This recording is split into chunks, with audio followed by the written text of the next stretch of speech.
भाविकांची प्रचंड गर्दी। मुख्यमंत्री योगी आदित्यनाथ यांचे जनतेला आवाहन। प्रयागराजमध्ये सुरू असलेल्या महाकुंभ मेळाव्यात आज तब्बल 8 ते 10 कोटी भाविक उपस्थित आहेत। संगम नोजवर मोठ्या प्रमाणावर गर्दी झाल्याने प्रशासनावर मोठा ताण निर्माण झालाय। मुख्यमंत्री योगी आदित्यनाथ यांनी भाविकांना आपल्या जवळच्या घाटावर स्नान करण्याचे आवाहन केले आहे, जेणेकरून संगम नोजवरील गर्दी कमी होईल। रात्री 1 ते 2 वाजे दरम्यान काही भाविकांनी आखाडा मार्गावरील बॅरिकेड्स ओलांडण्याचा प्रयत्न केला, त्यामुळे काही भाविक गंभीर जखमी झाले आहेत। जखमींना तातडीने रुग्णालयात दाखल करण्यात आले असून त्यांच्यावर उपचार सुरू आहेत। मुख्यमंत्री योगी आदित्यनाथ यांनी संत, महंत, भाविक आणि संपूर्ण जनतेला अफवांवर विश्वास न ठेवण्याचे आवाहन केले आहे। संयम ठेवा, प्रशासन आपल्या सेवेसाठी तत्पर आहे, असे त्यांनी स्पष्ट केले आहे। स्वातंत्र्य न्यूज, न्यायासाठी लढणारी स्वातंत्र्याची बातमी। प्रयागराज महाकुंभ में श्रद्धालुजनों की भारी भीड़ है। लगभग 8 से 10 करोड़ श्रद्धालु इस समय प्रयागराज के अंदर मौजूद है। कल भी 5.5 करोड़ श्रद्धालुजनों ने महाकुंभ का स्नान किया था। ये जो भारी दबाव श्रद्धालुजनों के कारण और श्रद्धालुओं के संगम नोच पर जाने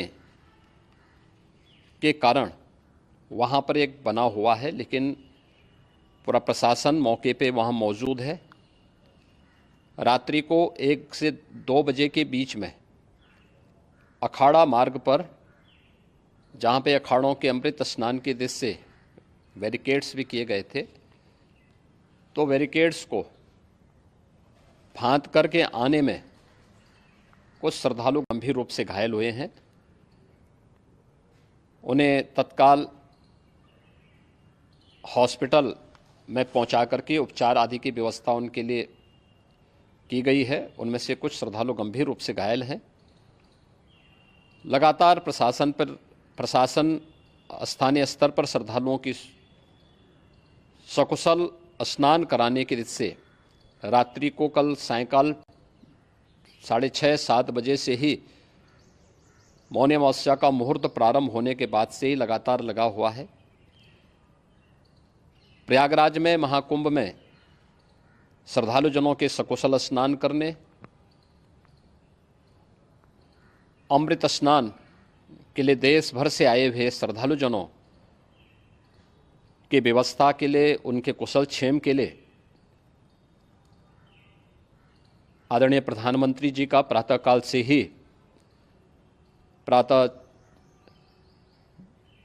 से ही उनके लगभग 4 बार प्रधानमंत्री जी ने हालचाल लिया है।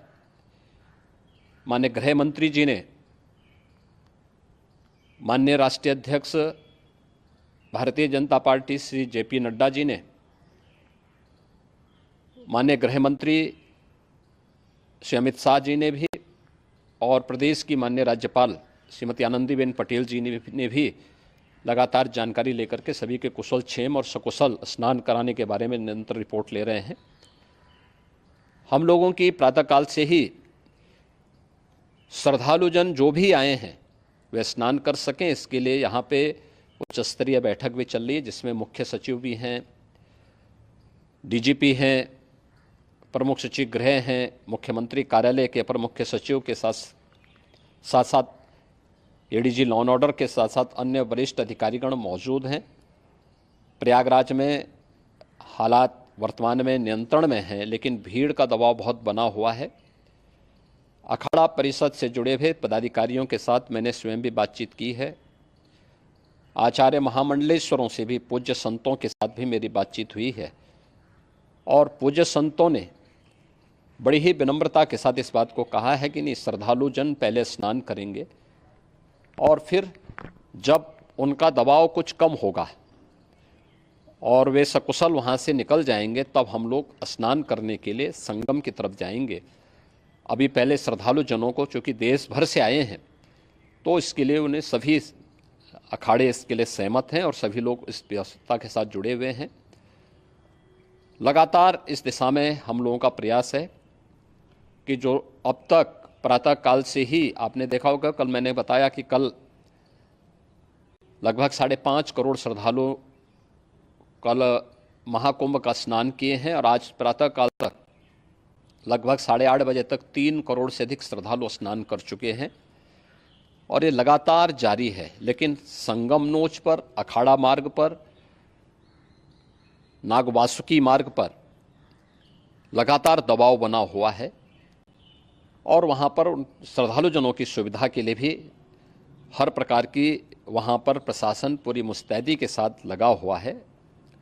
और इसीलिए मेरी अपील है पूरे प्रदेशवासियों से, पूरे देशवासियों से और सभी श्रद्धालुओं से भी, सभी पूज्य संतों से भी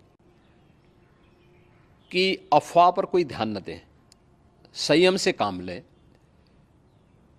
ये सब आयोजन सभी लोगों का है। प्रशासन उनकी सेवा के लिए पूरी तत्परता के साथ लगा हुआ है।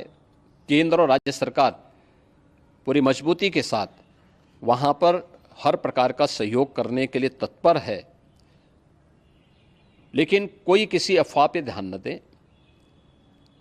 कोई भी व्यक्ति नकारात्मक अफवाह फैलाने का प्रयास करेगा, उस प्रकार से नुकसान हो सकता है।